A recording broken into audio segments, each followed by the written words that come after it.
अब 10th aphorism में doctor Henman हमें बताते हैं कि बिना इस वाइटल फोर्स के, बिना जीवन शक्ति के, ये जो मटेरियल ऑर्गेनिज्म है is capable of no sensation, no function, no self preservation. इसका मतलब है कि बिना जीवन शक्ति के एक भौतिक शरीर, एक हार्ड मास का शरीर कुछ भी नहीं कर सकता। ना उसको कोई सेंसेशन हो सकती, ना तो कुछ महसूस कर सकता वो, ना वो कोई इफेक्ट दे सकता, ना वो कोई कार्य कर सकता, और ना ही अपनी प्रोटेक्शन कर सकता।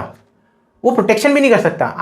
आप देखते होंगे कि जब हम सोते हैं तो हमें कुछ नहीं होता, हमारे सारे वाइटल ऑपरेशंस अच्छे से काम कर रहे होते हैं, यूरिन प्रोडक्शन हो रहा होता है, मॉर्निंग में यूरिन जाते हैं, स्टूल जाते हैं, सारा रेस्पिरेशन अच्छे से चल रहा होता है, हार्ट रेट अच्छे से चल रहा होता है, सब कुछ अच्छे से चल रहा होता है। बट एक जो डेड बॉडी है उसमें से ऐसी क्या चीज़ निकली कि वो डेड हो गई? वो वाइटल फोर्स है जो उसमें से निकली। अब एक लिविंग ऑर्गेनिज्म सोता है और एक डेड बॉडी पड़ी है। लिविंग ऑर्गेनिज्म को कुछ नहीं होगा, लेकिन डेड बॉडी सड़ना स्टार्ट हो जाती है। वो क्यों सड़ना स्टार्ट होती है? क्योंकि उसके अंदर जो सारे माइक्रो ऑर्गेनिजम्स थे ना, हमारे अंदर अभी भी माइक्रो ऑर्गेनिजम्स हैं, लेकिन एक वाइटल फोर्स का ये मेन फंक्शन है सेल्फ प्रिजर्वेशन। हमें प्रिजर्व करके रखती है, हमारी इस बॉडी को प्रिजर्व करके रखती है।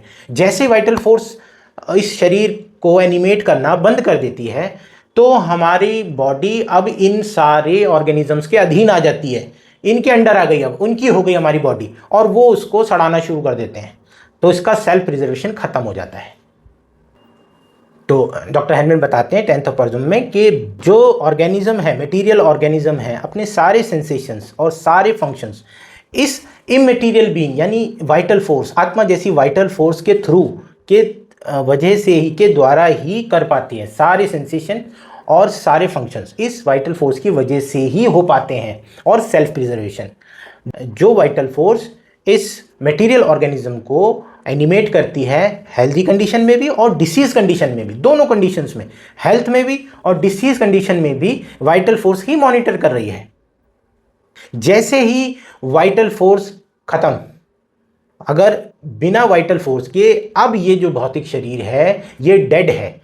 10th अफोरिज्म के फुटनोट्स में डॉक्टर हेनमैन बोल रहे हैं कि ये डेड है, अब ये डेड है, और ये जितने भी फिजिकल डिकेइंग फोर्सेस हैं, जितने भी माइक्रो ऑर्गेनिजम्स हैं, जितने भी स्कैवेंजर्स हैं, उन सब के अंडर आ जाती है। अब उनके इफेक्ट्स के अंडर आ गई और अब वो सड़ना स्टार्ट हो जाएगी और उसके केमिकल कॉन्स्टिट्यूएंट्स में ही मिल जाएगी। जैसे कि हमारा शरीर पंचभूतों से बना है, तो जब इसमें से वाइटल फोर्स खत्म हुई तो हमारा शरीर फिर वो अपने केमिकल कॉन्स्टिट्यूएंट्स में ही मिल जाएगा, वो फिर से पंचभूतों में ही मिल जाएगा।